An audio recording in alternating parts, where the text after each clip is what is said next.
Je vais un tout petit peu céder à la négativité conceptuelle, en tout cas au début de mon propos, et je vous prie par avance de bien vouloir noter que je vais user de tours et de détours pour petit à petit me rapprocher du thème de vos journées. Et je vais le faire parce que je ne suis pas à proprement parler un spécialiste de l'enfance. Ce n'est pas mon domaine de travail, de prédilection, pas plus que je ne suis un véritable spécialiste de l'éducation. Je suis plutôt un amateur au sens étymologique du terme, mais il faut des amateurs pour souvent faire de bonnes politiques publiques.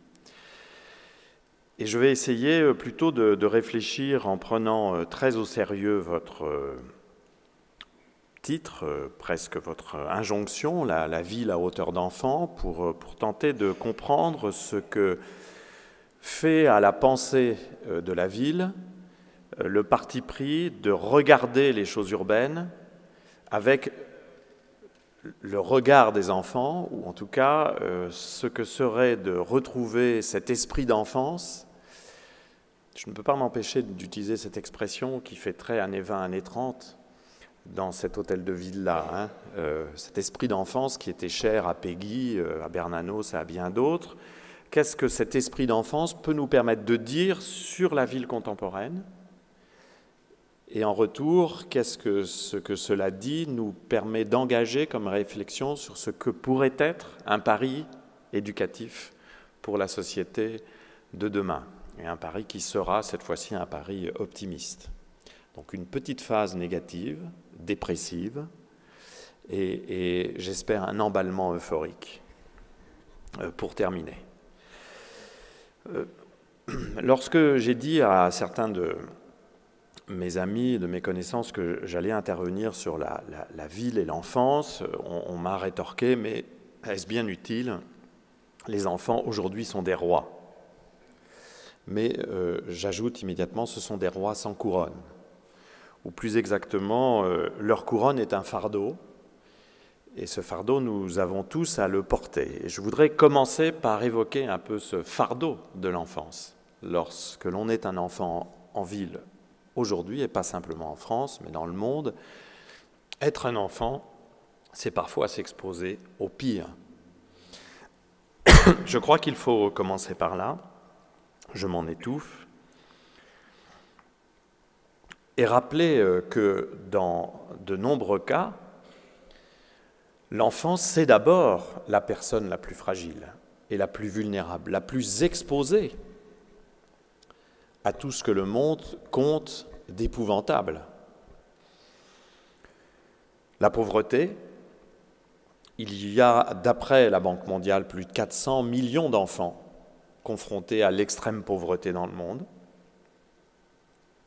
La moitié des personnes en situation de grande pauvreté, selon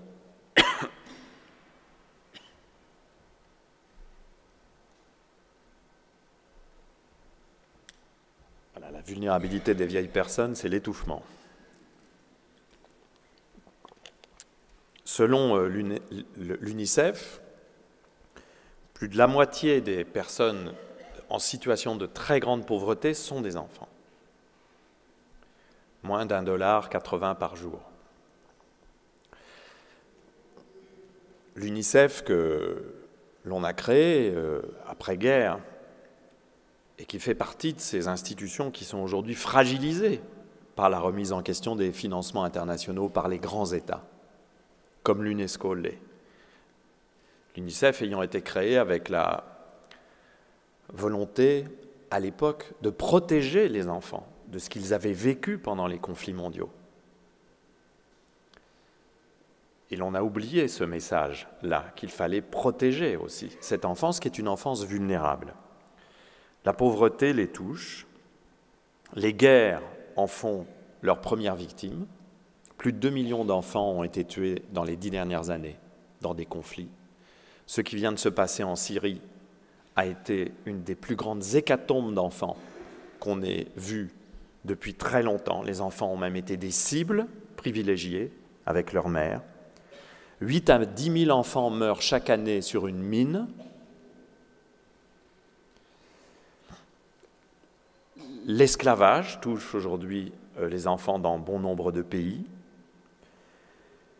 La soumission de l'enfant à des marchés sexuels reste encore très présente aussi dans de trop nombreux pays. Bref, la situation de l'enfance n'est pas telle qu'on puisse considérer qu'il faudrait déclarer que l'enfant est l'être idéal et que sa condition est la condition idéale, peut-être dans certains milieux sociaux, mais dans très peu de milieux sociaux.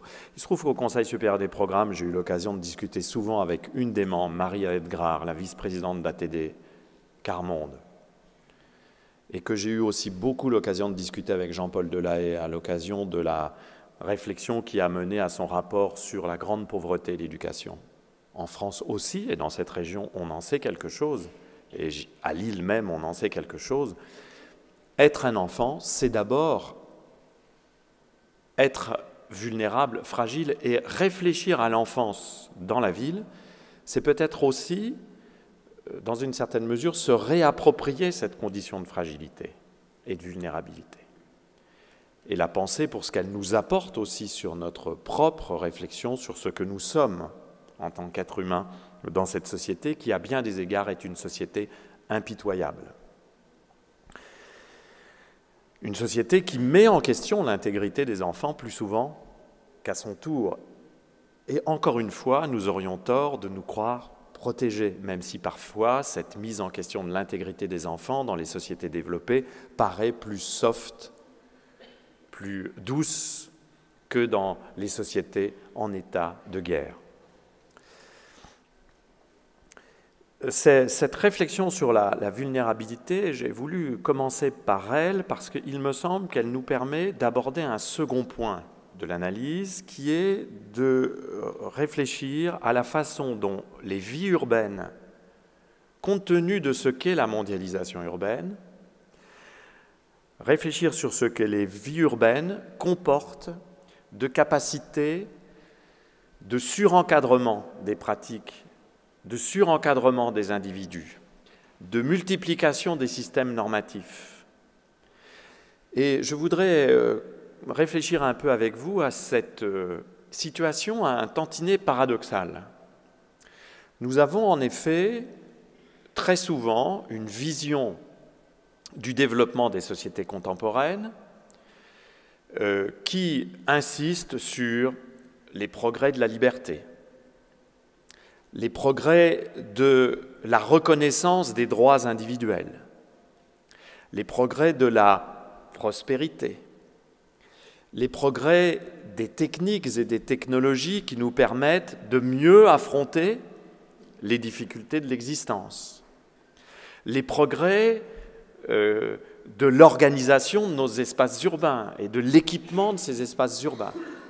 Nous avons comme cela une sorte de fond de discours qui reste, même si nous sommes peut-être plus désorientés qu'il y a 40 ou 50 ans par un certain nombre d'évolutions mondiales, nous continuons de penser que finalement nous allons vers le mieux. En tout cas, nous continuons de vouloir y croire. Mais parallèlement, je suis très frappé de voir qu'il ne faut pas forcément céder à la négativité pour identifier toute une série de processus qui sont extrêmement problématiques par rapport à cette idée que finalement les conditions ne sont pas si mauvaises que ça et qu'elles tendent à s'arranger. Et je pense qu'il faut objectiver ce pôle de négativité avant de pouvoir passer à autre chose. Quand je dénonce la négativité, ce n'est pas parce que je dénonce la négativité pour elle-même, mais je dénonce ceux qui s'en arrêtent là. Dans mon travail, j'ai été amené depuis quelques années à insister en particulier sur l'action de ce que j'appelle les géopouvoirs. Alors, un petit détour épistémologique et scientifique. Un grand philosophe français, qui est même considéré dans le monde entier comme un des plus grands penseurs du XXe siècle, Michel Foucault, a créé dans les années 70-80 un concept qui a été diffusé vraiment dans le monde entier, dans plus d'une cinquantaine de langues, qui est le concept de biopouvoir.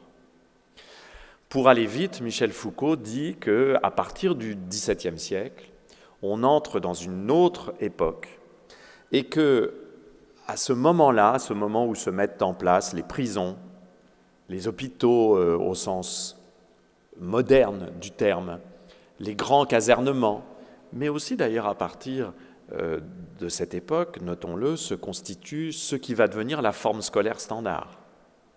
C'est à cette époque-là que les écoles des frères, en particulier les écoles chrétiennes, commencent à stabiliser la forme scolaire standard, dont nous sommes encore en France aujourd'hui les héritiers. Il n'y a rien qui ressemble plus à une forme scolaire jésuite que l'école de la République. Ce n'est critiquer personne que de dire ça, hein. C'est un constat. Un maître, une classe d'auditeurs statiques, une parole qui circule du maître à l'apprenant, une parole de vérité incontestable qui apporte des certitudes et une élévation de la maîtrise de ces vérités par un catéchumène qui petit à petit franchit toutes les étapes. Notre école de la République, pour laquelle nous nous battons, et nous avons bien raison de le faire, est en fait la continuatrice de l'école chrétienne. C'est sans doute d'ailleurs pour ça que les écoles sous contrat ont été si facilement acclimatées par le système public, parce qu'elles étaient en vérité très peu en rupture avec ce qui était professé par ailleurs.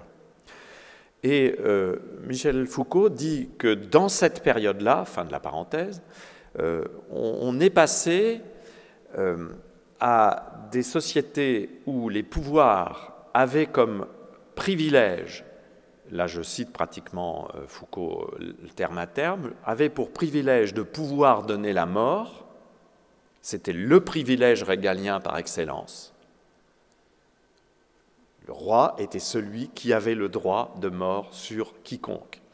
Et on passait à des sociétés où les pouvoirs changeaient et s'organisaient plutôt pour avoir, dit Foucault, le pouvoir de donner la vie et d'organiser la vie. C'est-à-dire le pouvoir de contrôler la vie des individus. Et c'est ce pouvoir-là que Michel Foucault appelle le biopouvoir. Et ce pouvoir d'organiser et de contrôler la vie, il passe, dit Foucault, par des dispositifs que sont les prisons, les hôpitaux, les écoles, les casernements, les grands systèmes de discipline qui vont ainsi, en quelque sorte, cadrer l'existence humaine par toute une série de contrôles. Étant marqué depuis très longtemps par le travail de Michel Foucault, j'ai essayé d'adapter ce concept au domaine qui est le mien, c'est-à-dire l'étude de l'évolution des espaces urbains, et j'ai donc forgé ce concept de géopouvoir qui, pour moi, rassemble toutes les instances, toutes les entités, les institutions qui se donnent justement comme mission et comme pouvoir celui d'encadrer la vie spatiale, d'encadrer les pratiques spatiales et temporelles des individus.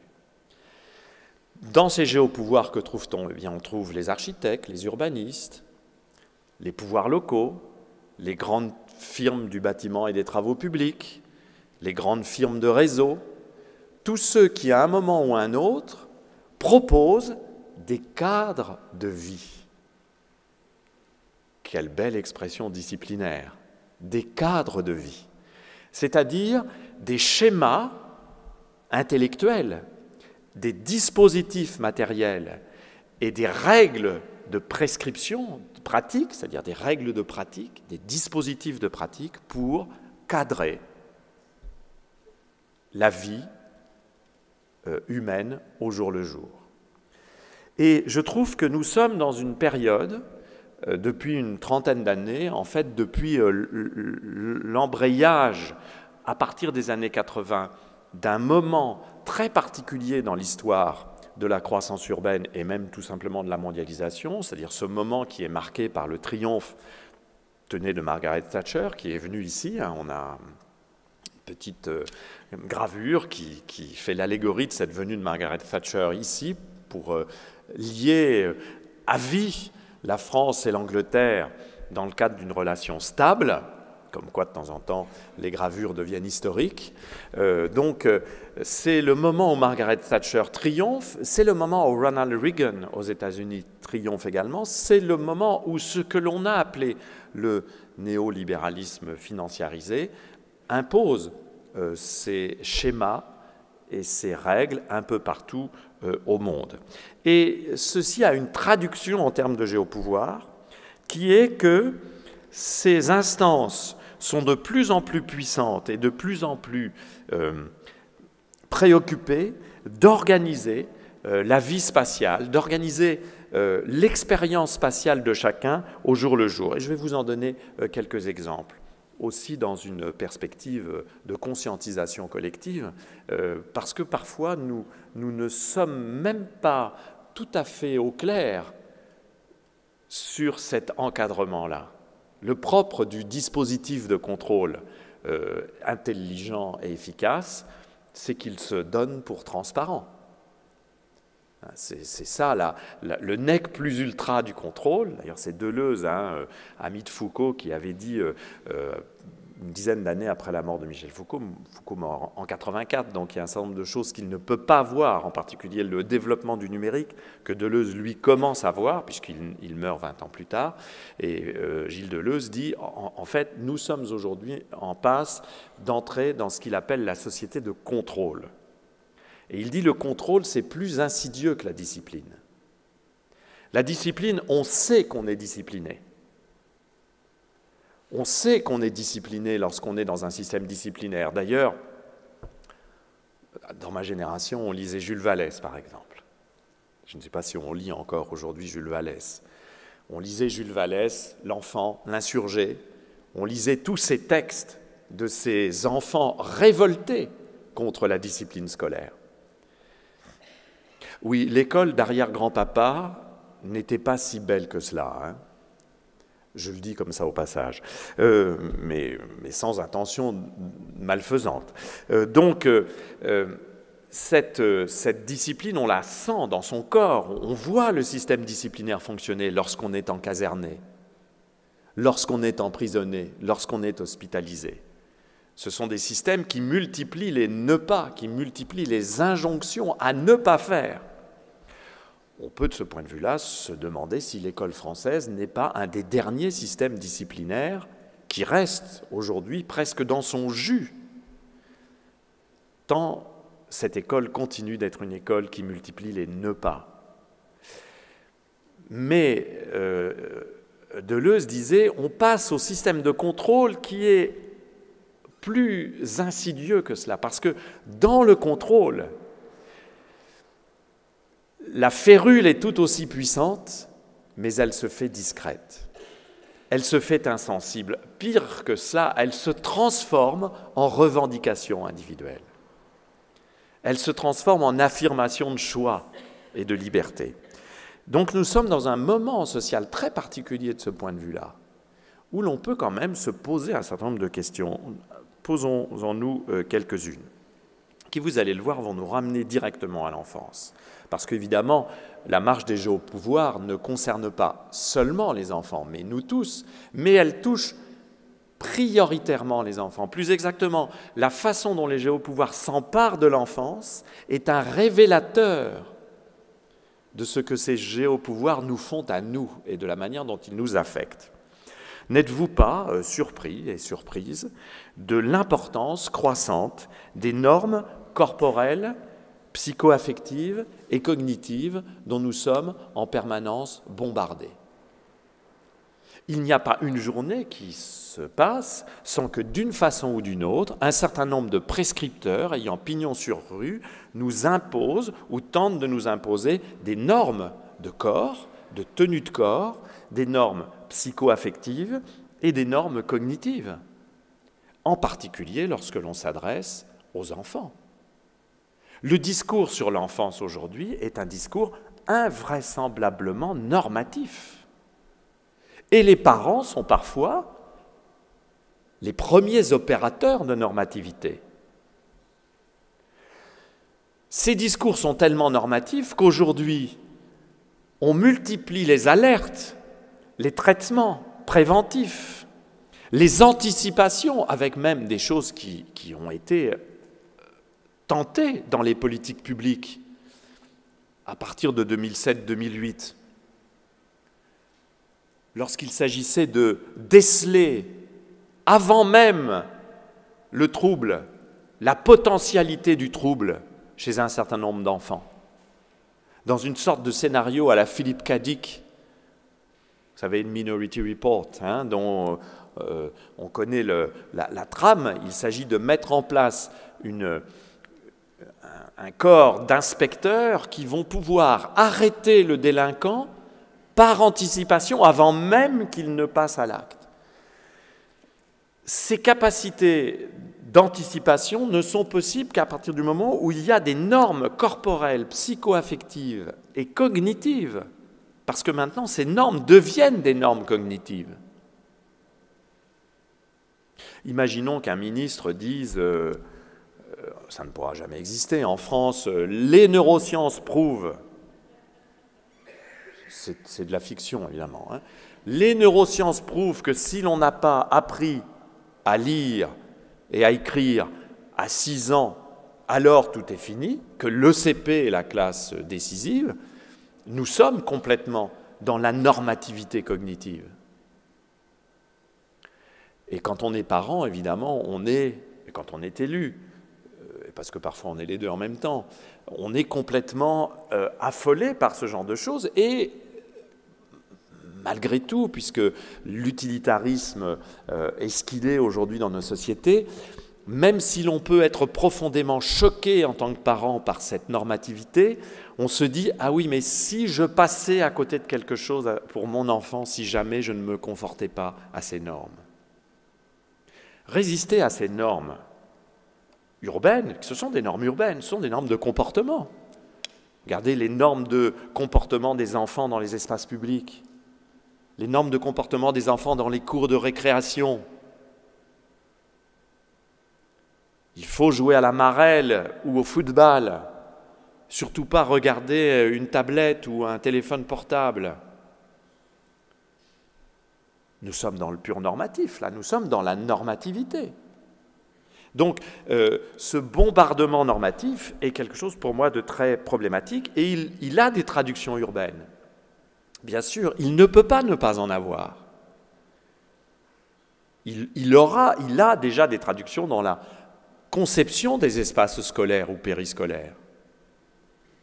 On a bien vu, et vous en parlerez demain avec Clément Rivière qui connaît bien ces choses-là, que en matière, par exemple, d'aménagement des espaces de loisirs dans les quartiers politiques de la ville, on a des schémas normatifs genrés de surcroît qui sont extrêmement forts et qui conditionnent la mise en place des espaces urbains et qui d'ailleurs accentuent le clivage filles-garçons.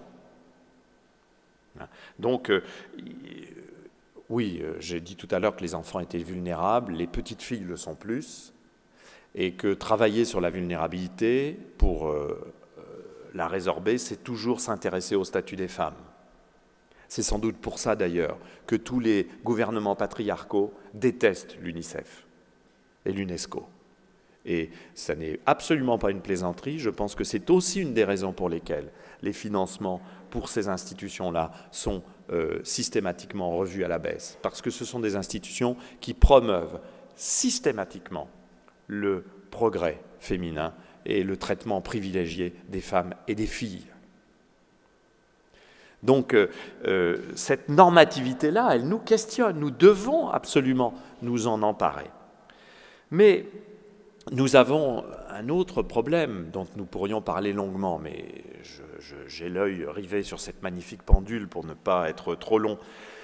Nous pourrions aussi parler, et ça recoupe cette question de la norme du comportement, de cette évolution depuis 30 ans tout à fait préoccupante des normes sécuritaires, de la nouvelle prégnance sécuritaire qui s'empare des sociétés urbaines. On pourrait même parler d'une sorte d'obsession de la sécurité. Une obsession de la sécurité qui a comme caractéristique désormais d'être transversale à tout géotype, à tout espace, si vous préférez. Cette obsession de la sécurité commence au sein même de la citadelle domestique. qui est de plus en plus travaillé par la sécurisation, y compris désormais la sécurisation des tout jeunes enfants, avec une multiplication de règles pour des gens comme moi qui ont élevé des enfants dans les années 80 et qui a maintenant des petits-enfants. On a l'impression véritablement que l'on est passé de Woodstock à Fort Alamo, quoi, enfin à la prison de haute sécurité, quoi. C'est-à-dire on ne sait même plus à quel sens se vouer, on n'a plus le droit de coucher les bébés comme ça, de les asseoir de telle manière, il faut des barrières ici, pas de choses là. Il y a une sorte d'obsession sécuritaire qui organise nos espaces de vie au quotidien. Mais il n'y a pas que la citadelle domestique, le château fort scolaire est aussi concerné de plus en plus par l'obsession sécuritaire. Et tous ceux qui ont traversé une école en tant que professionnels ou simplement en tant que parents le savent. Et d'ailleurs, les parents ne sont pas sans responsabilité dans cette histoire. C'est un jeu, une course à l'échalote. Obsession sécuritaire qui va jusqu'à des choses absolument délicieuses, comme ne plus pouvoir consommer de gâteaux fabriqués par les parents dans les écoles, au nom du contrôle du risque alimentaire.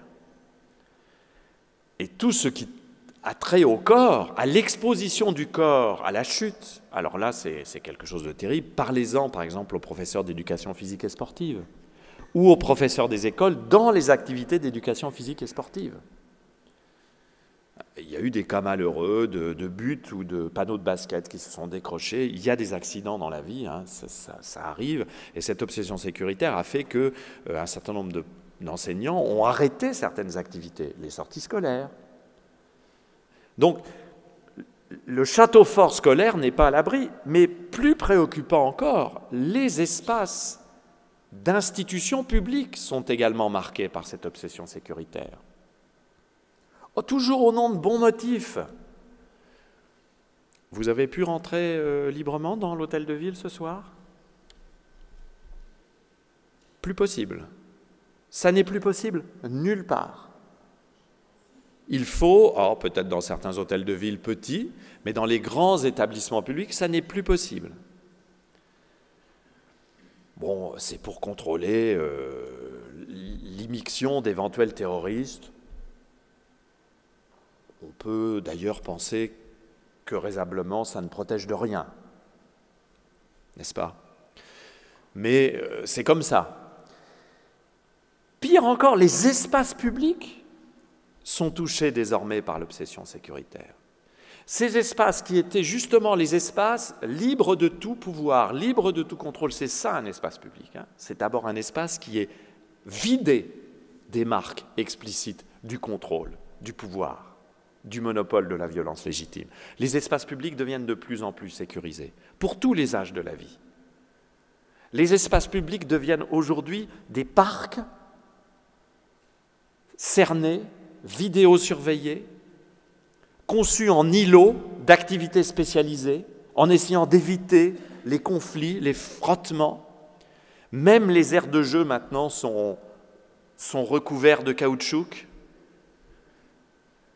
au cas où, évidemment, quelqu'un viendrait à se griffer le genou, voire se faire un bleu. Donc, il y a une dérive sécuritaire et une exigence sécuritaire qui, d'ailleurs, ne nous met pas complètement à l'aise, nous, habitants des villes, parce que finalement, cette sécurité, nous la demandons. Cette sécurité pour nos enfants, nous l'exigeons.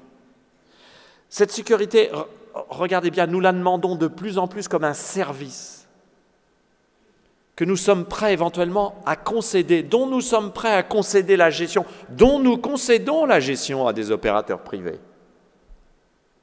En fait, la sécurité n'est plus le résultat d'une délibération politique, parce qu'une société a besoin de sûreté. Mais cette sûreté doit se discuter entre acteurs politiques. Non, nous concevons aujourd'hui la sécurité comme un service qu'il faut nous rendre. Et alors là, je trouve que ça commence à poser toute une série de questions, y compris de questions d'organisation des espaces de l'enfance. On pourrait multiplier d'autres exemples, je vais plus rapidement sur le reste. mais je pourrais rester encore plus longtemps sur chacun. Les géopouvoirs aussi s'entendent bien depuis une trentaine d'années pour avoir construit un modèle de fonctionnement qui valorise systématiquement les rentes foncières et immobilières. Lorsqu'une métropole dit qu'elle réussit, quels critères utilise-t-elle pour identifier cette réussite?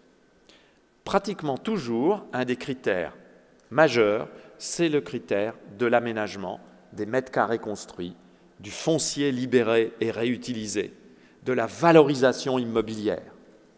L'immobilier reste aujourd'hui la grande machine à produire du cash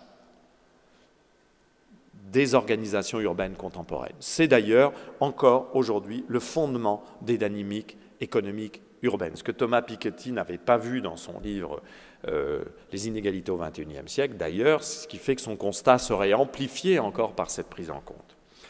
Mesdames, Messieurs, la valorisation systématique de tout espace libre sous forme de ténement foncier pouvant donner des droits à construire, cette valorisation peut à la limite se comprendre dans une vision relativement à courte vue au demeurant, qui est une vision où l'on confond l'intérêt général avec l'intérêt des producteurs d'un secteur économique. Mais du point de vue de la réflexion sur l'aménagement urbain et du point de vue notamment de la réflexion sur l'aménagement urbain avec l'esprit d'enfance, ça a des conséquences absolument terribles. La première de ces conséquences, c'est qu'en période de métropolisation et d'augmentation des prix fonciers immobiliers, qui sont d'ailleurs augmentés volontairement grâce aux politiques publiques depuis 40 ans, il y a des politiques publiques constantes qui sont des politiques publiques qui nourrissent l'inflation foncière et immobilière, avec une hypocrisie absolument admirable de tous les gouvernements qui vont ensuite pleurer des larmes de crocodile sur la difficulté de logement des Français les plus fragiles et qui, constamment, ne riant même pas sous cap, je ne suis même pas sûr que certains se rendent compte véritablement de leurs contradictions, mettent en place des politiques qui favorisent un certain type de développement urbain et l'inflation foncière et immobilière, donc exclus sont dont ensuite on va déplorer qu'ils soient exclus, etc., etc. Cette pression fait qu'il n'y a plus d'espace pour la vacance. Il n'y a plus d'espace qui peut être laissé ouvert. Il n'y a plus d'espace pour la friche. Il n'y a plus d'espace pour l'indécision. Il n'y a plus d'espace pour l'occupation temporaire non planifiée. Il n'y a plus ces espaces-là. Si nous reprenons les grandes littératures des années 1920 aux années 1950, ces grandes œuvres romanesques ou cinématographiques qui nous racontaient ce qu'il était d'être un enfant dans ces villes-là. Toujours, on va constater l'importance de ces espaces d'aventure non cadrés, non planifiés, qui ne sont pas des jardins, qui ne sont pas des aires de jeu, qui sont simplement les espaces ouverts d'une ville dont le métabolisme n'est pas complètement préempté par les exigences du secteur immobilier et du développement de la rente foncière. Si nous ne pouvons pas soustraire des espaces à ce jeu, comment pouvons-nous envisager un seul moment de construire une ville accueillante pour les enfants, pour les plus fragiles et au final pour tous?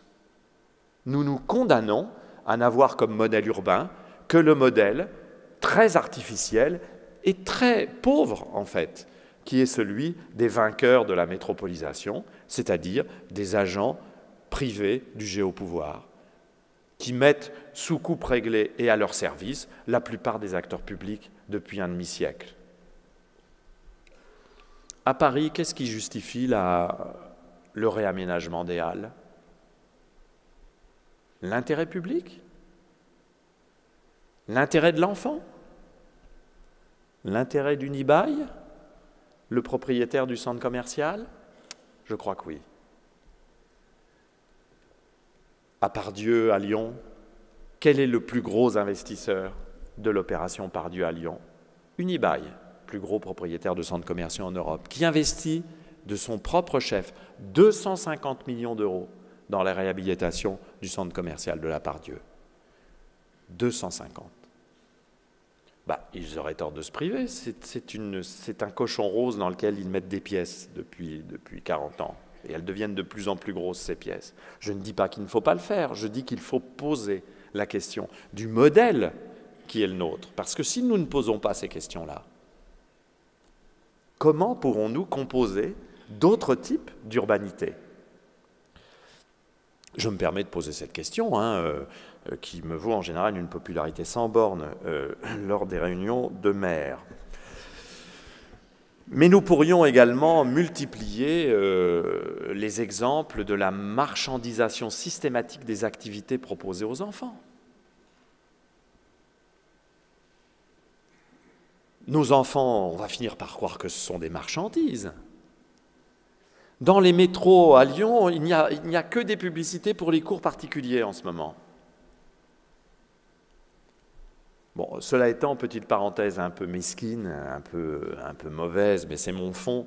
Quand je vois la publicité pour Academia, qui est très bien foutue, je me dis que de temps en temps, j'aimerais que l'école publique ait ce genre de slogan. Bon, bref. Les activités enfantines sont toutes marchandisées, y compris les activités éducatives, et de plus en plus tôt. Cette marchandisation, si elle n'a pas de cesse, moi je ne suis pas contre la marchandise, je ne suis pas du tout contre le commerce, l'échange, les services, la valeur ajoutée, je ne suis même pas contre le capitalisme, vous voyez, mais je suis contre qu'il n'y ait plus d'arrêt, qu'il n'y ait plus de moment où l'on puisse se sortir de cette logique-là. De même, il y aurait beaucoup à dire sur ce que j'appelle la technologisation de nos vies dans les espaces urbains au jour le jour. Nous sommes de plus en plus équipés, prothétiques, de plus en plus soumis aux technologies. Alors évidemment, la plus grande de ces technologies, c'est cette chose-là. Cette chose qui compose, comme dit Dominique Boulier, professeur à l'EPFL, un des éléments clés de ce qu'il appelle l'habitel humain. Dominique Boulier dit « Nous avons des habits qui protègent le corps, nous avons des habitacles qui nous permettent de nous mettre à l'abri, nous avons un habitat qui nous entoure et nous avons désormais un habitel, c'est l'ensemble des objets connectés qui nous permettent de nous lier au monde. » Ça participe de ce que j'appelle la technologisation des rapports sociaux, la technologisation des vies humaines. Et c'est un vrai problème, c'est un problème qu'il faut aborder comme un problème complexe parce que ces technologies nous apportent incontestablement quelque chose et il faut en tenir compte. Moi, je ne suis pas du tout anti-technologie, bien au contraire. Je pense, par exemple, que ce serait insensé de vouloir qu'aucun équipement numérique ne pénètre dans les écoles. Mais Dieu merci, il n'en est rien. Ça serait une incongruité. Parce que les écoles n'ont jamais été à l'écart du monde. Mais elles peuvent imposer un rythme différent aux objets du monde. Elles peuvent imposer un usage différent des technologies du monde. Mais pour imposer un usage différent, encore faut-il que ces technologies aient le droit de citer. Quel message on envoie si l'on interdit et qu'en même temps, on fait des grands discours d'estrade sur le numérique, sur l'avenir des technologies éducatives, mais c'est de la politique de gribouille. Ça veut dire qu'il n'y a pas d'objectif. C'est que le pilotage n'est pas un pilotage d'objectif. J'avais promis que je ne parlerais pas du cas français. Enfin, je me l'étais promis, mais je me fais rattraper par ma fougue juvénile. Cette technologisation trouve depuis quelque temps sa plus belle expression dans les mirages du smart. On ne peut plus aujourd'hui aller dans une métropole sans que quelqu'un ne commence à vous parler de la Smart City. Ça finit par fatiguer un petit peu, c'est-à-dire cette sorte d'idée que grâce aux techno numériques, nous allons régler tous nos problèmes, mais tous, les problèmes environnementaux, les problèmes sociaux, les problèmes de dépendance des personnes âgées, les problèmes d'apprentissage, les problèmes de gestion de l'électricité, les problèmes de démocratie. Tout est solvable, mesdames, messieurs, par la technologie numérique. Demain, le numérique rasera gratis. Bon, il y a des choses intéressantes, mais l'intelligence, s'il doit y avoir intelligence, l'intelligence sera d'abord l'intelligence des habitants, avant d'être l'intelligence des technologies, qu'on va nous vendre comme des produits miracles.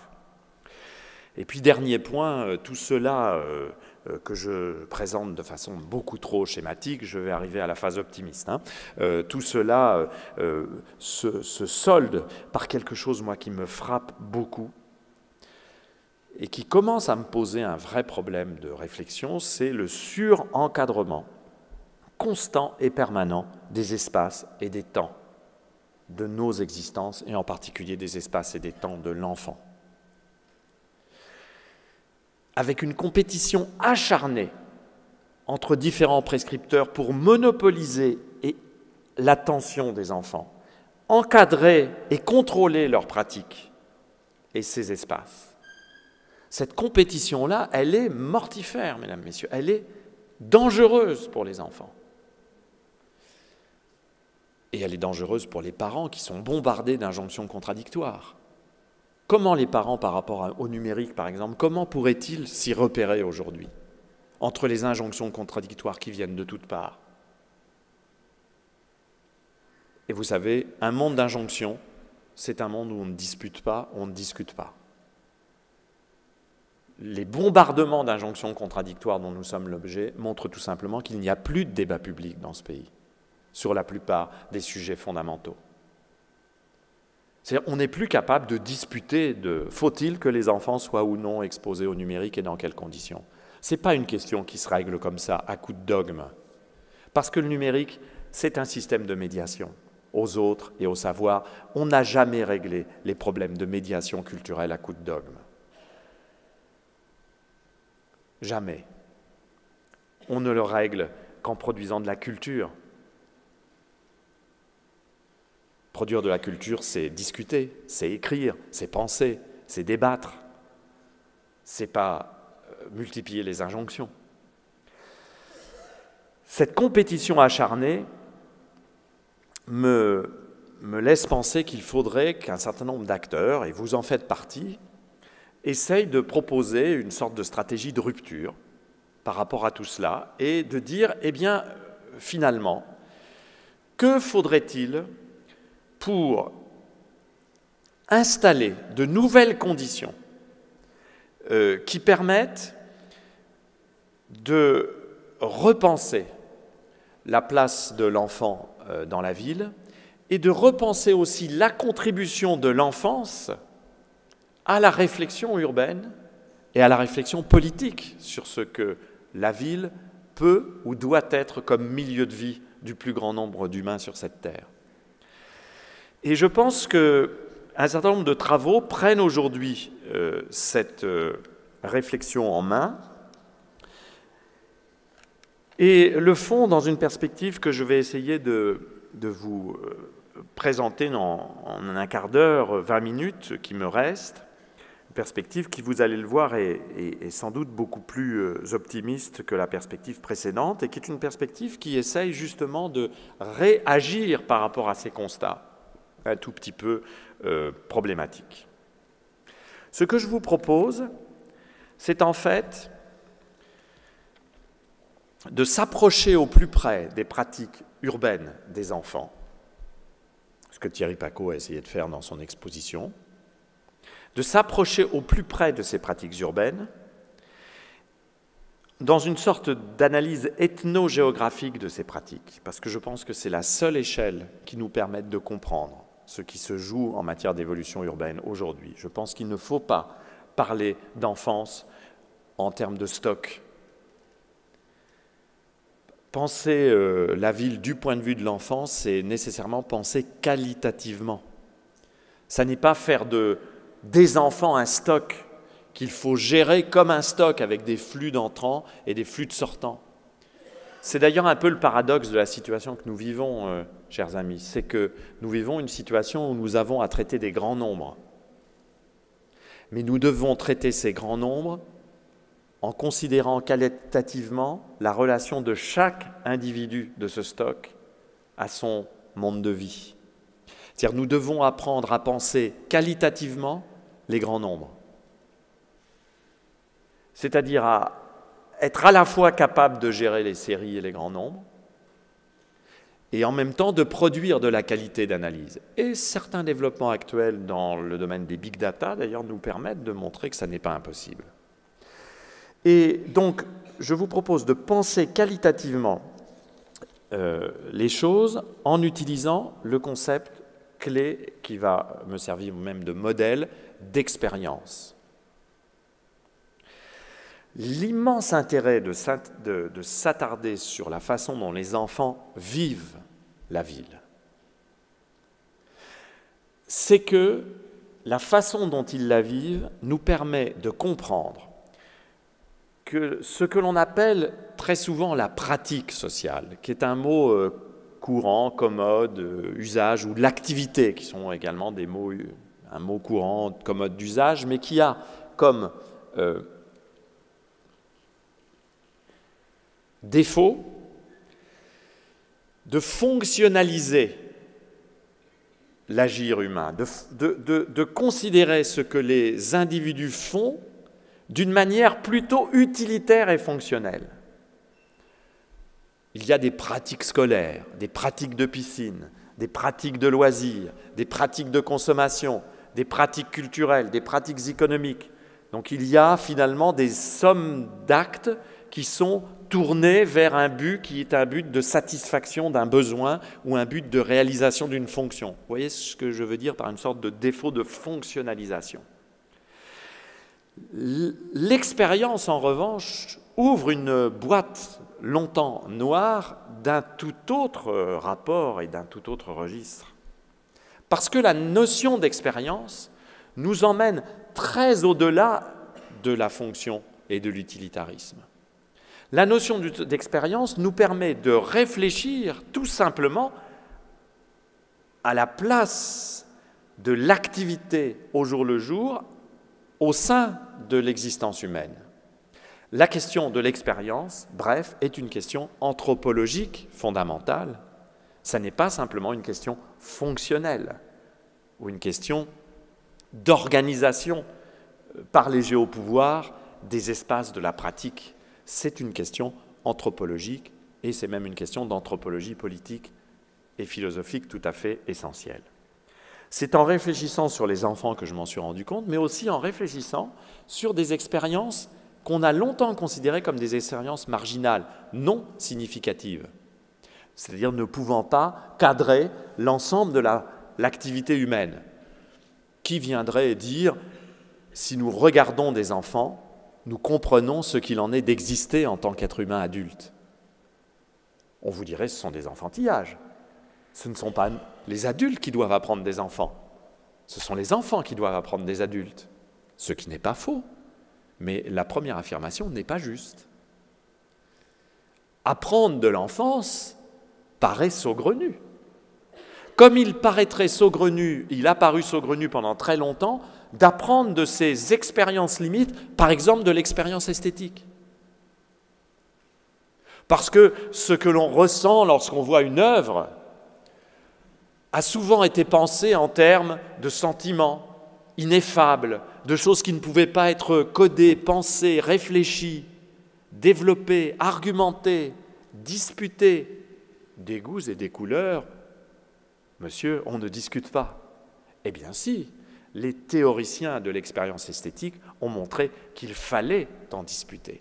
Et j'ai donc trouvé chez un philosophe spécialiste de l'expérience esthétique, Jean-Marie Schaeffer, qui écrit ce livre extraordinaire qui s'appelle « L'expérience esthétique » en 2015, cette définition de l'expérience qui, pour moi, a constitué un grand moment de bonheur, parce que vous savez, quand vous écrivez des livres et que vous lisez beaucoup de livres, de temps en temps, vous tombez, et vous en êtes évidemment à la fois content et un peu jaloux, vous tombez sous la plume d'un collègue devant une formulation que vous auriez aimé pouvoir écrire, tellement elle vous paraît juste, à propos, et cadrant parfaitement ce que vous vouliez exprimer. Je lis. C'est de la philosophie de l'esthétique, hein, donc c'est un peu... Jean-Marie Schaeffer conçoit l'expérience comme, je cite, « l'ensemble des processus interactionnels de nature cognitive et volitive », donc la volition en philosophie, c'est ce qui renvoie au vouloir, à la volonté, qui constituent notre relation avec le monde et avec nous-mêmes, ainsi que l'ensemble des compétences acquises par la récurrence de ces processus. Alors là, vous commencez déjà à voir où je veux en venir, hein, pour certains.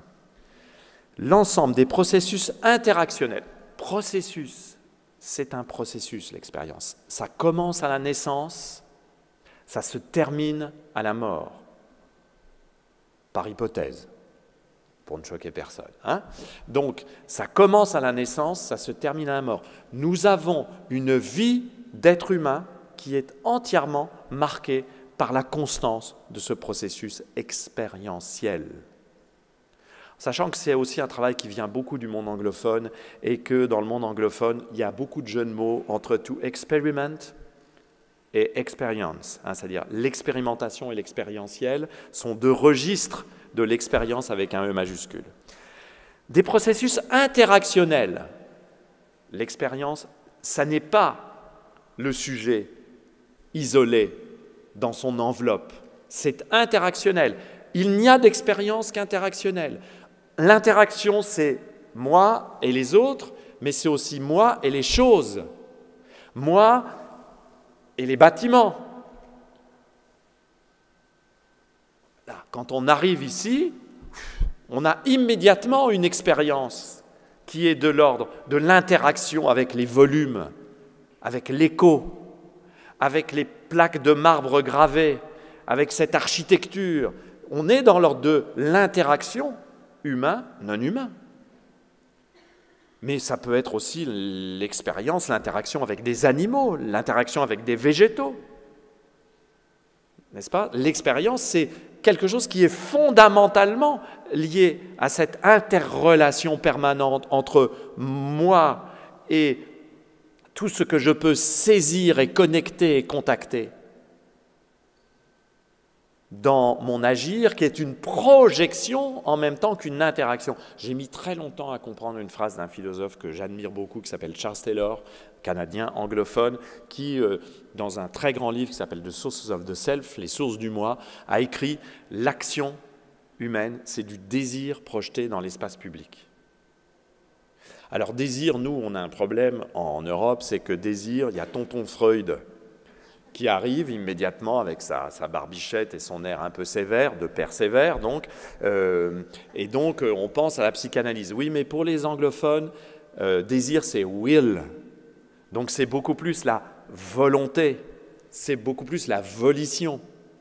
Donc, ces processus interactionnels, c'est notre volonté qui nous fait nous projeter dans l'espace public, hein, et nous connecter à d'autres. De nature cognitive, et volitive, donc nous le voulons. Ben oui, l'expérience, nous le voulons, mais même quand nous ne le voulons pas, nous le voulons. Un certain nombre de d'enfants migrants qui migrent, ils ne le veulent pas, mais après, dès le premier pas dans la migration, même contrainte, ça devient un vouloir. Ne serait-ce que parce qu'il y a le vouloir survivre qui va intervenir. Nous ne pouvons pas considérer que l'être humain n'est pas un être volitif, ou alors quelle conception de l'humain avons-nous? C'est d'ailleurs quelque chose qui devrait travailler les pédagogues. Oh pardon, j'ai utilisé un gros mot.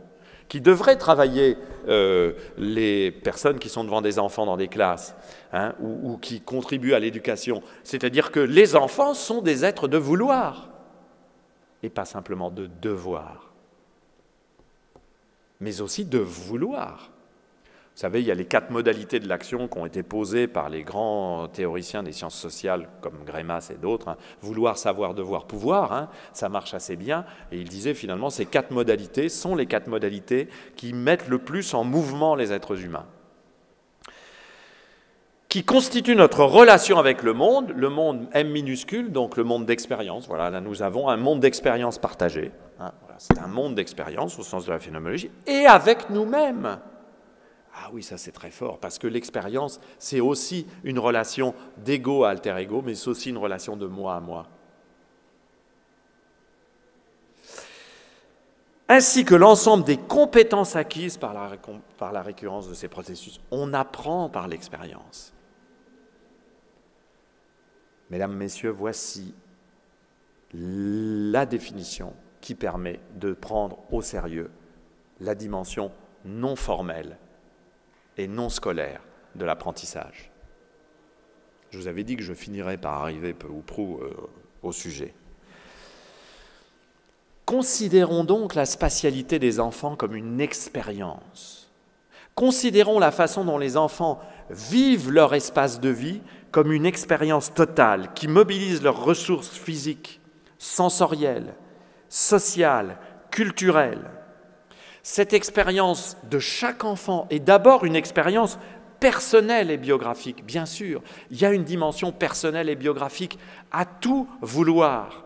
Comment peut-on vouloir, comment peut-on souhaiter, comment peut-on envisager d'enseigner à qui que ce soit, d'ailleurs adulte ou enfant, sans comprendre que ce qui les meut est d'abord quelque chose qui tient à leur personne, que ces enfants sont d'abord des personnes et qu'ils engagent dans le moindre de leurs actes leur sensibilité, leur sensorialité, leur expérience biographique, leur mémoire individuelle, leur mémoire familiale, tout ce qu'ils ont engrangé, transgénérationnellement parfois, qui explique qu'on peut être un immigrant de la 5e génération et avoir une mémoire de la migration, et une mémoire douloureuse de la migration.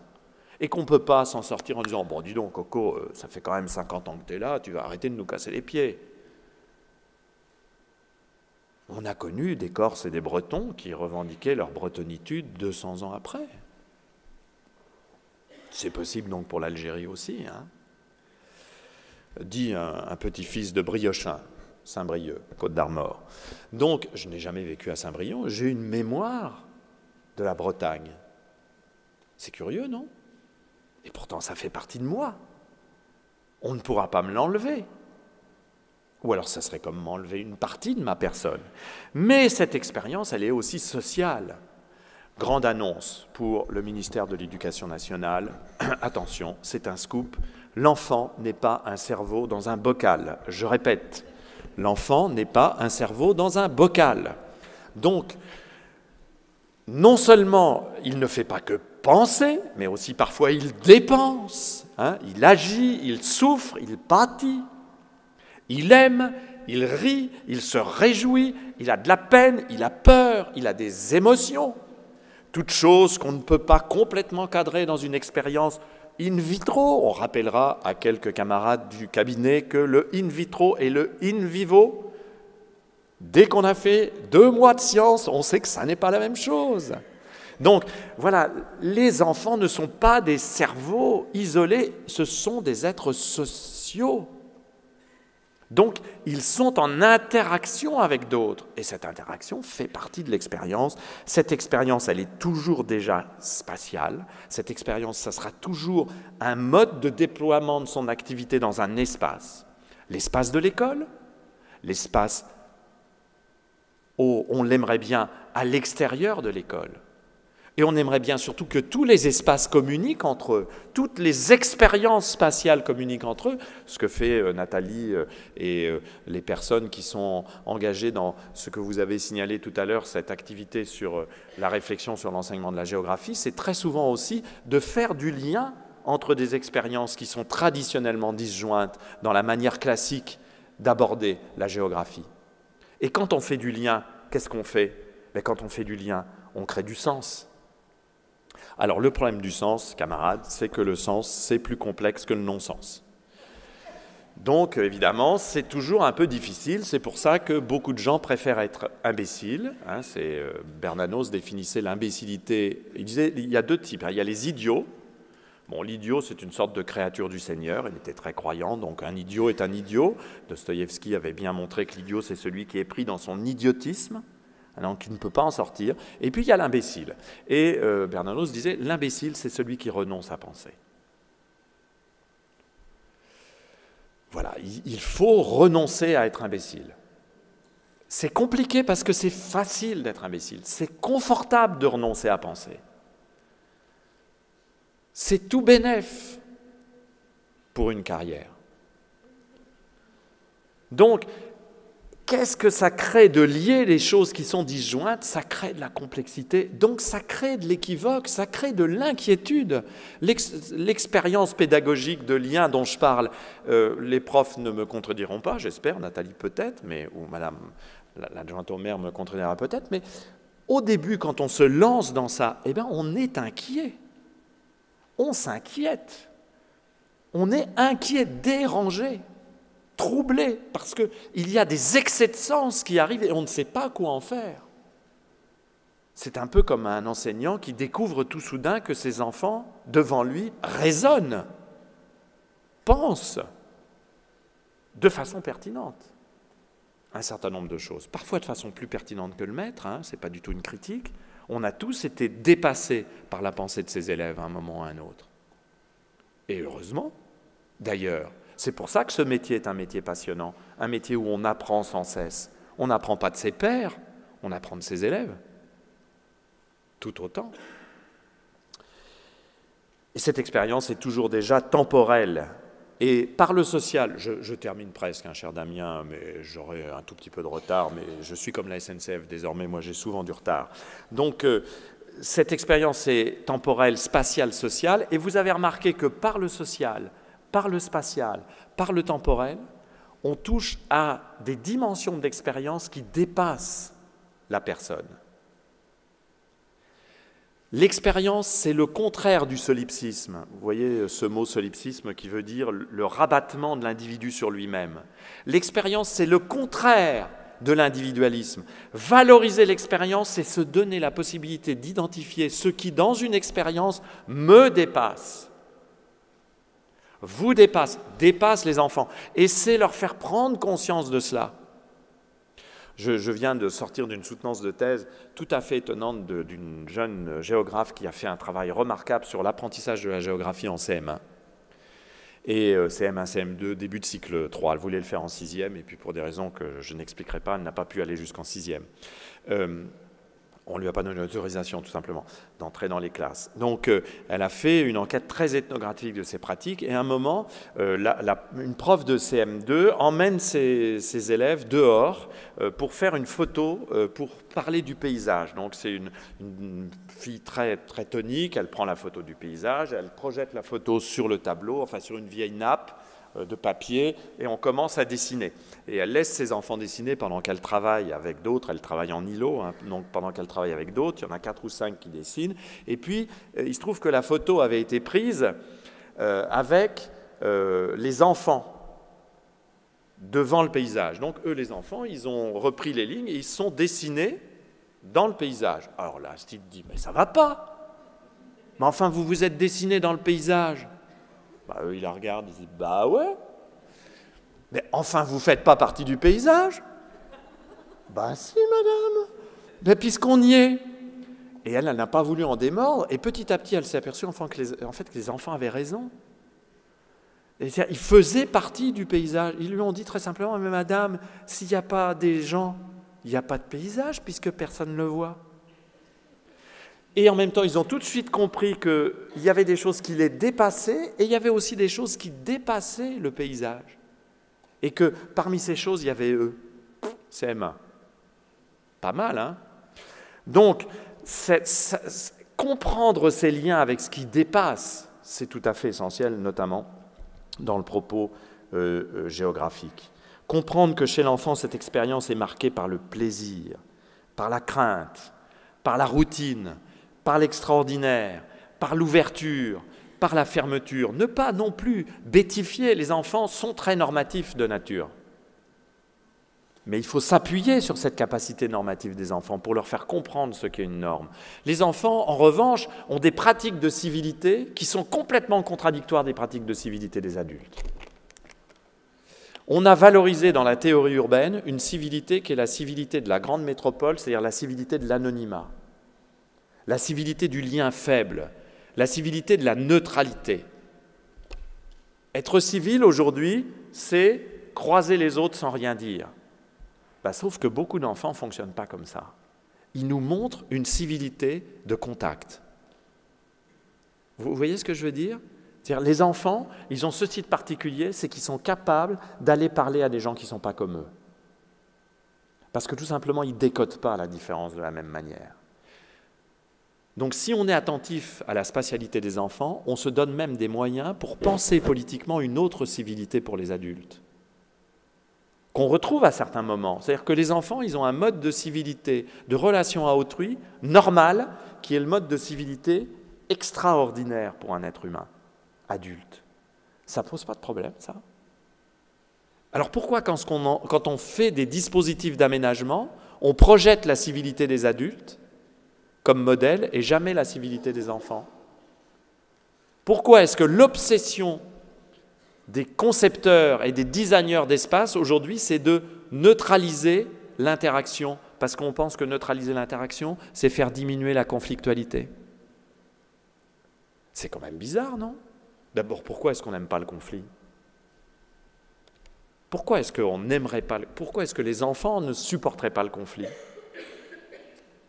Moi, il y a plein de questions comme ça qu'on se pose quand on regarde simplement l'expérience des enfants. Et ces questions, on ne peut pas y répondre tout de suite. Moi, je n'ai pas les réponses, hein. Je n'ai que des questions. Je termine. Comment, du coup, la vraie question qui se pose à vous, parce que moi, une fois que j'aurai fini et que j'aurai bu un coup, j'oublierai ça, hein. Mais vous êtes dans le réseau, alors c'est à vous maintenant, hein. Comment accueillir cette expérience des enfants, scolaires et extrascolaires, dans son sens multiple et équivoque?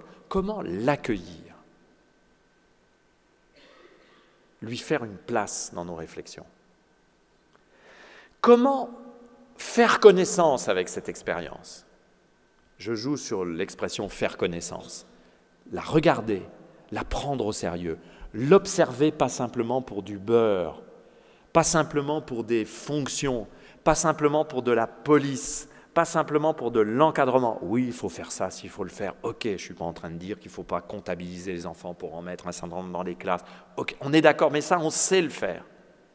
Mais comment faire connaissance, c'est-à-dire s'approprier, s'accommoder cette expérience-là, dans ce cas-là de délicat pour nous, adultes, et comment en faire de la connaissance?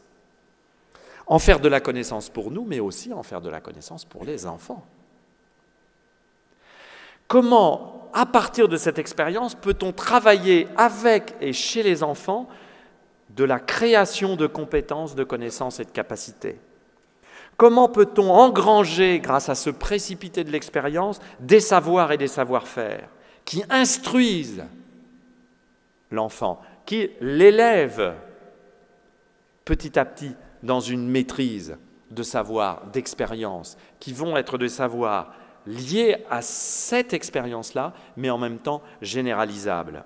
Comment est-ce qu'on peut instruire à partir de cette expérience sans la forcer, sans la caricaturer, sans la technologiser? C'est presque un paradoxe, puisque je vous demande de réfléchir à un apprentissage par l'expérience et en même temps de ne pas cadrer l'expérience trop fortement, pour ne pas la technologiser, pour ne pas l'équiper, pour ne pas en faire une recette, mais pour conserver à l'expérience d'apprendre son ouverture et son indécision. Tout cela nous mènerait, à mon sens, à 4 réflexions finales. Une réflexion sur l'espace scolaire et sur son lien avec les espaces extérieurs. Bon, ça serait bien un jour qu'on construise des écoles, quoi. Des écoles de l'expérience des enfants et des adultes. On a une petite chance en France ou pas? je connais assez peu de cas parfaitement satisfaisants. Encore les écoles, comme dirait l'autre, c'est moins pire que les collèges ou que les lycées. Je ne parle même pas, par charité laïque, des universités. Donc, est-ce qu'on va un jour pouvoir concevoir des espaces scolaires différents de ceux qu'on conçoit aujourd'hui, qui ne donnent pas des problèmes et des sueurs froides aux collègues qui veulent, par exemple, se centrer sur l'expérience des élèves, qui permettent de réunir plusieurs divisions, qui permettent de travailler porte ouverte, qui permettent de moduler les espaces, qui permettent de faire des îlots, qui permettent de travailler en commun entre profs, qui permettent d'accueillir des gens de l'extérieur, qui permettent de développer du projet, de faire des prototypes. Quand? Ça ne tient qu'à nous, hein. Ça ne tient qu'au maître d'ouvrage. C'est plus compliqué que ça, je le sais bien, parce qu'il y a aussi ce machin qui s'appelle l'éducation nationale, qui parfois n'est pas complètement simple à manœuvrer. Ok, mais on pourrait être plus inventif. Et surtout, on pourrait, dès le départ, penser ça dans le continuum avec l'extrascolaire, et même avec le domicile. Parce que ce continuum-là, il existe. Il faut lui donner du sens. Deuxième réflexion, je viens de le dire en parlant du continuum à partir du domicile. Il me semble que partir de l'expérience des enfants, c'est se donner la possibilité, enfin, d'aborder la problématique de la coéducation. Il n'y a pas d'avenir sans coéducation. Voilà. On peut différer, on peut tourner autour du pot, on peut faire des grandes déclarations à l'Assemblée nationale, on peut tirer le menton en avant, on peut dire on ne fera pas, il n'est pas question, c'est impossible. Il n'y a pas d'avenir aux apprentissages sans reconnaissance de la coéducation. Voilà. Ça me prendra encore quelques siècles, mais on finira bien par y arriver, non ? Parce que justement, partir de l'expérience, c'est de dire qu'il y a de l'apprentissage partout. C'est ça la learning city, c'est ça la ville apprenante. Ce n'est pas la ville équipée de technologies smart. La ville apprenante, c'est la ville où les acteurs sociaux comprennent qu'il y a de l'apprentissage partout. Ça change la donne de penser les choses comme ça. Troisième réflexion, une réflexion sur la programmation scolaire, sur les enseignements et sur leur évaluation. L'ancien président du Conseil supérieur des programmes peut vous dire qu'on marche sur la tête avec les programmes en France, voilà, pour plein de raisons, et que si on m'avait donné les clés, heureusement on ne l'a pas fait, il n'y aurait plus de programme scolaire classique. Voilà, ça doit nous faire réfléchir sur la programmation scolaire. Parce que qu'est-ce qu'il y a de plus éloigné de la prise en compte de l'expérience que les programmes scolaires? Alors on a un tout petit peu des choses, évidemment les géographes vont se hausser du col autour de la notion d'habiter.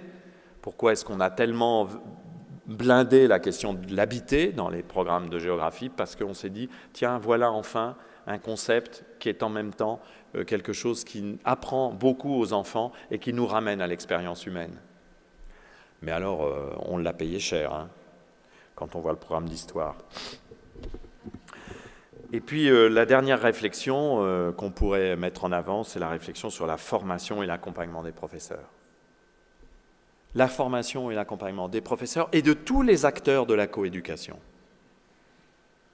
Moi, je ne sais pas vous, mais ce qui me désespère des fois quand je regarde certains débats au sujet des rythmes, il y a beaucoup de raisons d'être désespéré, mais quelques raisons d'espérer, parce qu'il y a quand même des choix qui sont maintenus par un certain nombre de municipalités, en particulier des choix de 4 jours et demi, parce que tout le monde sait que 4 jours et demi, c'est 5 matinées consécutives consacrées aux enseignements fondamentaux, et que ça change tout, beaucoup plus que les 4 jours et demi ou les 26 heures. C'est ça qui change tout. Ce qui est terrible, c'est qu'on est obligé encore de répéter ça comme une affirmation révolutionnaire, alors que c'est simplement une évidence. Mais une des choses qui me navre le plus, c'est l'incapacité dans certaines équipes pédagogiques de penser que les acteurs du para-éducatif ou du péri-éducatif sont dans le même bateau. Qu'en fait, on fait les mêmes métiers. On les fait simplement avec 2 registres différents. Comment en est-on encore là aujourd'hui en France? Là, on a régressé par rapport à l'époque de la grande... Il y a Roger Salingro, là, qui est sur une plaque, à 2 endroits d'ailleurs. Ça nous ramène à cette époque où se développait l'éducation populaire. On a régressé par rapport à cette époque-là. On a régressé par rapport à cette époque où on savait que tout le monde, éducateurs, enseignants, qui étaient parfois les mêmes, les instituteurs qui dirigeaient les colonies de vacances, on a tous connu ça dans une certaine génération. C'était les mêmes. Ils étaient dans le même bateau parce qu'ils faisaient le même travail, mais avec 2 registres de temporalité et d'exercices différents. Quand va-t-on sortir de cette clôture qui est complètement contre-productive? Bientôt, j'espère, parce que j'ai l'impression quand même que les consciences changent là-dessus. Donc vous voyez, je vous propose que nos villes et nos écoles retombent en enfance, tout simplement. Et je vous ai proposé un petit exercice très imparfait, pardon d'avoir été à la fois trop long et puis trop allusif, mais qui m'a été inspiré par une lecture que j'aime faire d'un grand livre de Jacques Derrida qui s'appelle « L'animal que donc je suis », où Derrida essaye de comprendre l'animalité. Et j'avais envie de titrer cette communication « L'enfant que donc je suis ». Aux 2 sens de Derrida, l'enfant que je suis toujours, même en tant qu'adulte, et dont je dois me rappeler en permanence en tant qu'adulte, c'est ça l'esprit d'enfance, toujours se rappeler de l'enfant qu'on a été et des problèmes qu'on a rencontrés dans son enfance. Et aussi de mettre à distance ces choses-là. Peut-être que si plus d'enseignants n'étaient pas d'anciens bons élèves, l'enseignement, et si plus d'enseignants avaient la capacité de mettre à distance cette expérience de bons élèves, à qui l'école n'a jamais posé problème, peut-être que l'enseignement n'en serait pas là où il en est. Il faut aussi des enseignants qui sont d'anciens mauvais élèves, parce que ces anciens mauvais élèves vont tout de suite commencer par mettre en question l'adjectif mauvais. Je répète, pardonnez-moi cette petite... anecdote personnelle, mais il est tard et c'est la fin de l'année, donc c'est Noël. La bienveillance de Noël tombe sur nous, mes frères et mes sœurs. Je me souviens qu'en première, en classe de première, ma professeure principale, lors d'un conseil de classe, j'étais délégué de classe, déjà un peu chiant, a pointé un index accusateur vers moi. Elle dit « Lusseau !» C'est moi. « Je peux vous le garantir, vous ne ferez jamais d'études supérieures. » J'étais un mauvais élève, turbulent, ne supportant pas l'autorité, ne supportant pas le devoir. Finalement, son pronostic n'était pas si bon que ça. Donc, méfions-nous des pronostics d'adultes quand on oublie ce qu'a été l'enfance. Donc ça, c'est la première dimension de l'enfant que donc je suis. Puis la deuxième dimension, c'est celle du verbe « suivre ». L'enfant que donc je suis, dans tous les méandres de la pratique au quotidien, le suivre, le regarder, l'observer, c'est peut-être nous permettre de mieux penser la ville des enfants, la ville à hauteur des enfants, mais finalement, la ville à hauteur des enfants, ça serait peut-être la vraie ville à hauteur des adultes. Merci de votre attention.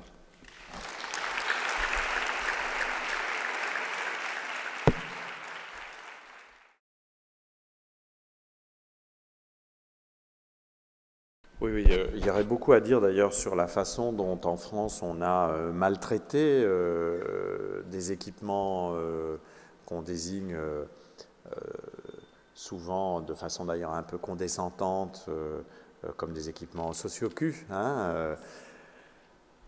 Bon, alors, on a tous vécu dans des MJC ou des centres socio-culturels où il y avait parfois des choses un peu caricaturales, amusantes, mais il n'y a pas de milieu humain qui ne produise pas sa propre caricature. Et je trouve surtout qu'on n'a pas rendu un service au projet éducatif de la société française en cantonnant de plus en plus les MJC et le socioculturel vers le loisir et en leur demandant même d'ailleurs, en faisant baisser leurs subventions publiques, de devenir des acteurs d'un système marchand du loisir et du loisir du jeune et du moins jeune. Je vois ça dans la MJC dont je suis proche. À Lyon, il y a encore un réseau de MJC, enfin Lyon et l'ensemble de l'agglo, il y a un réseau de MJC qui est encore très vif. Et moi, je fréquente beaucoup la MJC du 7e, dont ma compagne est administratrice, et on voit bien que les élus régionaux ont tellement diminué les subventions que les MJC de Lyon et du Lyonnais sont obligés de courir après l'activité, au risque de remettre en question le projet éducatif, et même pas de le remettre en question, de l'oublier, ce projet éducatif-là, qui a été fondateur de la création des MJC par Malraux, et bien avant de toutes les maisons de culture qui existaient dès les années 30 dans le cadre du socialisme municipal. On a complètement oublié ce patrimoine d'expérience intellectuelle et politique qu'a été ce que l'on a appelé dans les années 20-30 le socialisme municipal à la française, qui d'ailleurs s'inspirait d'expériences menées un peu partout en Europe, notamment autour de grands personnages comme Henri Sellier dans la banlieue parisienne, ou à Villeurbanne, ce qui a conduit à la mise en place de la zone dite des gratte-ciel. Ce socialisme municipal était en fait une prise de position évidemment politique contre une certaine bourgeoisie dominante, à l'évidence, mais c'était aussi quelque chose qui s'appuyait sur une anthropologie, sur une vision de l'être humain et de sa perfectibilité par l'éducation et la culture. Et aussi, c'est un socialisme qui disait qu'on ne pouvait pas perfectionner l'être humain dans le dénuement. Qu'avons-nous retenu de cela? Aujourd'hui, pas grand-chose, collectivement, j'entends. On a même réussi à créer un système où ceux qui concourent aux mêmes activités deviennent concurrents les uns des autres. Enfin, moi, je ne sais pas, quand je vois dans une école, parce qu'il m'arrive assez souvent d'être dans les écoles, contrairement à une légende tenace, quand je vois dans une école un professeur des écoles qui me dit « Ah bah oui, mais c'est chiant les activités après, c'est chiant qu'on laisse l'école aux activités péréducatives, parce que quand je reviens, ma classe est dérangée. » Bon, alors ta classe, elle est dérangée ou elle n'est pas rangée comme tu voudrais? Elle n'est pas rangée comme je voudrais. Bon, donc elle n'est pas vraiment dérangée, elle n'est pas rangée comme tu voudrais. Et alors là, quand je pose la question, mais ça se discute, non? Non? Entre adultes consentants. On pourrait en causer. Ah ben non. Partition des temps, partition des espaces, spécialisation des métiers. Bon, vous me direz, dans une institution où déjà les professeurs certifiés pensent qu'ils ne font pas le métier que les professeurs des écoles et réciproquement, et que les professeurs agrégés considèrent que de toute manière cette piétaille n'est pas bien considérable, on peut comprendre du coup qu'on ait du mal à aller travailler avec des éducateurs. Donc quand on parle éducateur, on voit immédiatement les cheveux longs, les dreads, le feu de camp, le rap. Bah ouais. Je suis un peu navré comme vous de ça, et pourtant il y a tant à faire sur l'apprentissage de la lecture, la littératie, la numératie, sur l'apprentissage du corps. Moi, je vous précise, je ne suis pas antinormatif, je pense qu'une société a besoin de normes. Simplement, je dis que les normes se discutent toujours. Et que les meilleures normes sont les normes qui sont en partie co-construites par ceux qui sont censés les appliquer.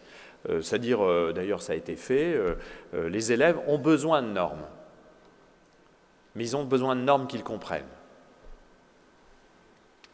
Alors si vous ne lui expliquez pas une norme à un enfant, il va avoir tendance à ne pas la respecter. Vous me direz, les adultes font pareil, si l'on en croit de récentes affaires fiscales.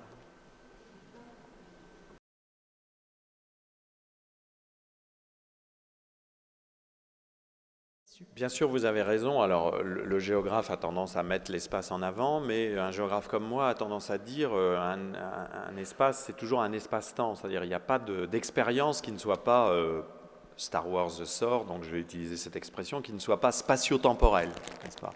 Donc, et à bien y regarder, cette temporalité, ces temporalités sont très complexes. En fait, ce qui intéresse les géographes aujourd'hui, c'est de regarder les formes particulières d'articulation, alors je vais faire un peu savant, entre des types de spatialité et des types de temporalité, des types de manières de vivre un espace et des types de temps. Si on réfléchit bien en temporalité, il y a la temporalité biographique de l'enfant, qui est fondamentale, et qu'on doit prendre en compte. La temporalité biographique, ce n'est pas simplement la temporalité développementale. Moi, je ne réduis pas la biographie d'un enfant à ses stades de développement. Il y aurait beaucoup à dire sur la psychologie du développement. Je vous fais une petite parenthèse dans la réponse, c'est que je suis très surpris de voir que quand on parle de la psychologie du développement de Piaget, par exemple, qui est intéressante en soi, hein, mais qu'on veut en faire une sorte de norme, on oublie tout simplement de recontextualiser la pensée de Piaget. Et les stades du développement qui sont ceux de Piaget sont ceux des années qui correspondent aux années 40, 50, qui ont été les stades d'élaboration. Or, les enfants des années 2010 n'ont rien à voir avec les enfants de Piaget. Ils n'ont pas la même biographie, ils n'ont même pas la même évolution. Ils sont plus grands, ils mangent plus, ils sont plus mobiles, ils sont dans des familles différentes, ils ont des outils numériques différents, donc il faudrait repenser même les stades classiques de la psychologie du développement. Bon. Donc il y a la biographie de l'enfant qui est importante. C'est une temporalité et cette biographie, elle mêle le développement proprement dit et l'expérience biographique. Ce que l'enfant ressent de sa propre vie et de ses temps de vie. Il y a la temporalité de la famille qui est une temporalité à la fois biographique, générationnelle et transgénérationnelle. Alors, si vous rajoutez à cela que les familles sont aujourd'hui de plus en plus décomposées, recomposées, vous rajoutez aux complexités des temporalités familiales. Parce que le propre de la famille recomposée, on l'a tous vécu quand on vit une famille recomposée, c'est que ça crée de sacrées tensions générationnelles et intergénérationnelles, parce qu'il peut y avoir des compétitions de mémoire. Il peut y avoir des clashs même de temporalité au sein des familles recomposées. Troisième temporalité, il y en a plus que ça, mais j'en donnerai 4. Il y a la temporalité de l'institution scolaire, qui est très particulière et qui, on le voit, a beaucoup de mal à évoluer. Enfin, cette histoire, vous l'aviez dit, Damien, tout à l'heure, cette histoire des 4 jours et demi, franchement, c'est considéré vraiment comme une preuve du génie national français dans le monde entier, enfin, en tout cas les pays de l'OCDE. C'est-à-dire, c'est effectivement quelque chose qui est réglé partout. Mais il n'y a pas que ça, il y a les vacances. Là, cette année, on a quand même un calendrier scolaire qui est particulièrement croquignolé, hein, à tel point que les rectorats ont pédalé les uns dans un sens, les autres dans un autre, et que finalement, à partir du 12 février jusqu'au 14 juillet, plus personne ne sait exactement si on travaille. Mais le zonage, enfin, tout ça est un truc complètement délirant. Et puis une temporalité très figée, très arrêtée, très peu discutable. Et puis il y a la temporalité sociale, qui est encore une autre temporalité. Tenez, je parlais des calendriers scolaires. On sait à peu près tous pourquoi le calendrier de février, il est comme il est. Hein. Pourquoi il y a 3 zones, on sait à peu près tous pourquoi. Bah, voilà. Bah, mais tout le monde le sait, mais personne n'en cause. C'est quand même curieux. Si vraiment on estime que l'intérêt de l'éducation passe avant l'intérêt du tourisme hivernal, il faut le dire et on en parle. Et éventuellement, moi je ne suis pas pour désespérer le milieu économique du tourisme de neige, déjà ébranlé par le fait qu'à moyenne altitude, il n'y a plus de neige. Mais on peut trouver des systèmes de compensation, non ? S'il le faut, moi je ne sais pas, mais on peut au moins aborder cette question-là. Non, on enquille les calendriers scolaires. Tout le monde les trouve nuls. Je ne trouve personne qui les trouve bien. Les parents ne sont pas contents, les enseignants ne sont pas contents, c'est un pléonasme, pardon. Les enseignants ne sont pas contents, l'institution n'est pas contente, la presse n'est pas contente, les hommes politiques ne sont pas contents, Jupiter lui-même est mécontent. Et pourtant, hop, on va continuer à le faire. Moi, c'est des trucs qui me sidèrent. Donc, ces multiples interactions de temporalité sont essentielles. Donc, un vrai projet scolaire, c'est un projet qui commence par un emploi des temps et un emploi des espaces. De temps en temps, quand je rencontre des chefs d'établissement, je leur dis « Vous devriez construire avec vos élèves un emploi des temps et des espaces. » En pré-rentrée, en semaine de pré-rentrée. La première chose à faire dans la pré-rentrée, ça serait de collectivement définir l'emploi des temps et des espaces. Mesdames, Messieurs, ça a existé, hein, en France, dans le système public, dans les années 80, pendant les années de la pédagogie expérimentale. Lorsque j'ai fait mon stage pour enseigner dans le secondaire en 1983-84, je suis allé visiter et faire un séjour dans un collège expérimental à Cloix, dans la région centre, où il y avait un travail collectif sur l'emploi des temps et des espaces. Et ça allait très loin, c'est-à-dire que c'était un collège rural dans la Champagne berrichonne qui rassemblait pas mal d'enfants avec du ramassage scolaire, des enfants qui partaient très tôt de chez eux, certains partaient dès 5h45. La première chose que les enfants faisaient en arrivant à l'école, tenez-vous bien, ce n'est pas de l'école expérimentale, c'était un collège de la région centre. Il y avait un petit déjeuner collectif entre tous les enfants et tous les professeurs. Il y avait un tour entre les professeurs pour qu'il y ait au moins la moitié du corps professoral ou un tiers du corps professoral au petit déjeuner avec les enfants. Et le principal et toute l'équipe étaient là pour prendre le petit déj avec les enfants. Pourquoi? Parce qu'il y avait beaucoup d'enfants pauvres et beaucoup d'enfants qui se levaient très tôt pour prendre un petit déjeuner. De même, comme il y avait beaucoup d'enfants pauvres et beaucoup d'enfants qui n'étaient pas complètement équipés en sanitaire, dans une zone qui était dans les années 80 encore un peu en retard, les cours de gym étaient calés de manière à ce que les enfants puissent avoir des douches. Tous les enfants passaient à la douche après les cours de gym. Bon, aujourd'hui, c'est impossible. Vous voyez les gamins se mettre à poil sous la douche? Alors là, le principal se retrouve en tôle tout de suite. Tous les enfants passaient à la douche. Les emplois des temps des disciplines étaient conçus de manière à ce que le collège était réparti par zones disciplinaires et on pouvait ouvrir les cloisons entre les classes. C'est-à-dire, quand il fallait faire cours à 2, 3, 4 divisions, on ouvrait les cloisons et il y avait 4 profs avec les élèves. On faisait des cours toutes les 6e. Moi, j'ai fait un cours d'histoire géo toutes les 6e. À 4 profs dans une seule salle. Ah, ça y allait, hein, mais ça travaillait. Mais c'est dans les années 80, ça. Pourquoi ne peut-on plus faire cela aujourd'hui? Moi, c'est une vraie question. Qu'est-ce qui a, à quel moment ça a grippé pour qu'on n'ait plus envie de réfléchir à ces emplois d'espace-temps, alors qu'on sait que c'est au cœur du projet scolaire? Je vais dire une chose terrible, c'est plus important que les disciplines enseignées. D'ailleurs, je vais dire une chose horrible, mais ne le répétez surtout pas au ministère.